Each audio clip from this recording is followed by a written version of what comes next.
Bonjour, bienvenue dans cette nouvelle capsule vidéo sur la citoyenneté dans l'Antiquité. Donc on va aborder la dernière partie de ce chapitre. Comment ces systèmes ont-ils pu se maintenir dans des conditions de fortes inégalités? En grand A, les Athéniens se retrouvent tous autour de la religion, et notamment autour d'une fête qu'on appelle la fête des Panathénées. Les Panathénées sont une fête religieuse dédiée à Athéna. Athéna est la déesse fondatrice d'Athènes. Ces Panathénées se déroulent sur plusieurs jours et dont il y a une procession de l'ensemble des habitants d'Athènes venant de l'extérieur de la cité, de la ville, et passant par des lieux symboliques tant au niveau politique que religieux. Cette procession se termine devant le Parthénon, le temple d'Athéna. Il faudra remarquer donc que nous sommes dans une religion polythéiste et qu'on n'accède pas à l'intérieur du temple dans les religions polythéistes. Seuls les prêtres y ont accès. Cette manifestation, ces Panathénées, il s'agit d'une manifestation d'un culte civique, d'une religion civique, car elle a à la fois un objectif religieux, rendre hommage à une déesse, mais aussi politique, en réunissant l'ensemble des Athéniens autour d'un point commun. Ensuite donc, l'attrait de la citoyenneté romaine, un atout de la romanisation, et donc en première sous-partie, une dignité accordée progressivement.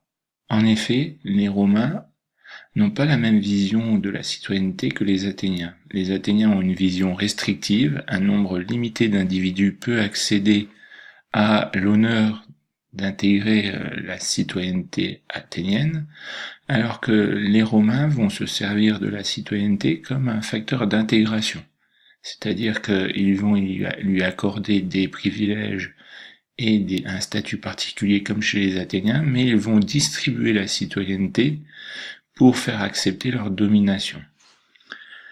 Donc, ils vont d'abord, par exemple, attribuer la citoyenneté romaine aux provinces de la Gaule, puis plus progressivement, au fur et à mesure que la guerre Romanus s'étend, à d'autres régions de l'Empire. Les Romains n'ont donc pas une vision fermée de la citoyenneté. Pour eux, c'est un instrument de leur domination et de la stabilité de l'Empire. Cela aboutit à ce qu'on appelle l'édit de Caracalla. Caracalla, c'est un empereur romain qui va accorder la citoyenneté à tous les habitants de l'Empire. Avant Caracalla, on a le schéma de gauche qui représente le fonctionnement de la citoyenneté dans l'Empire romain. On a un noyau important de citoyens, en rouge, avec une limite en bleu qui délimite les citoyens des non-citoyens. Les non-citoyens qui habitent dans l'Empire c'est le cercle rouge, les non-citoyens qui habitent dans l'Empire, ce sont les pérégrins, c'est l'équivalent des métèques à Athènes. Ceux qui n'habitent pas dans l'Empire, c'est-à-dire le cercle bleu, ce sont les barbares, ceux qui ne parlent pas romain. En 212, Caracalla décide que tous les habitants de l'Empire seront citoyens, c'est le cercle de droite. Donc on n'a plus qu'un cercle rouge dans l'Empire, et à l'extérieur, on a les barbares.